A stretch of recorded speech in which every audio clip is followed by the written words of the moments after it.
So I started reading this book by Barry McGuire, and in it he is quoting the author David Wilkerson, who was the author of The Cross and the Switchblade, which was also a movie, I think, back in the 70s, which was, I haven't watched it, but I've heard it's really good, and the book was a bestseller.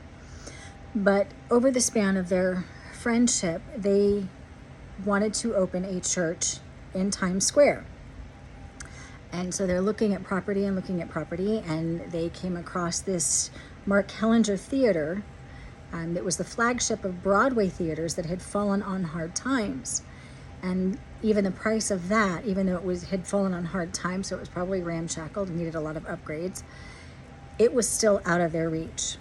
But Barry says that that night, like most nights, Dave spent 2 to 3 hours in prayer. And God told him that night that he would give him that church. Dave ended up paying cash.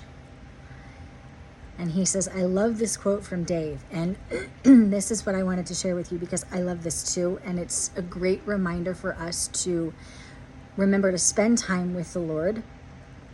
And we need to not just come to him with all of our requests and all of our prayers and, Lord, help me do this, and Lord, heal this, and Lord, provide that. And it's about truly spending time in his presence, beholding his face.